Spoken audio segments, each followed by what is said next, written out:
কাপড় চোপড় খুলবো মানে?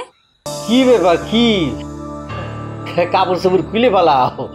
আর এটা তো আমাদের বাড়ি, নিজের বাড়ি, সারা জীবন আমার এখানেই থাকতে হবে।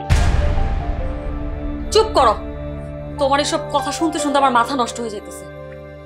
সারা জীবন এই বাড়িতে থাকতে হবে মানে? বিল্ডিং কোথায়? বিল্ডিং আছে আমাকে গ্রামে, মেলা ভুইয়াদের বিল্ডিং আছে, তারপর বিয়া বাড়িতে বিল্ডিং আছে, অসুবিধা নেই, আমাদেরও বিল্ডিং হবে, অসুবিধা কি? এখন কাপড় চোপড় খুলে একটু ফ্রেশ হও। কাপড় চোপড় খুলবো মানে? এই, তুমি তো শহরে আমার সাথে এই ভাষায় কথা বলতা না?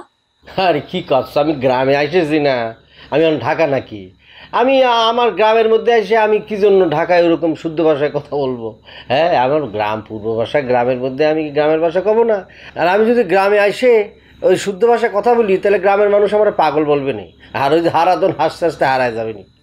তুমি এসব কি বলতেছো? এই হারাদনটা আবার কে? আরে বাবা, সব চিনতে পারো, বলবো তো সব কিছু।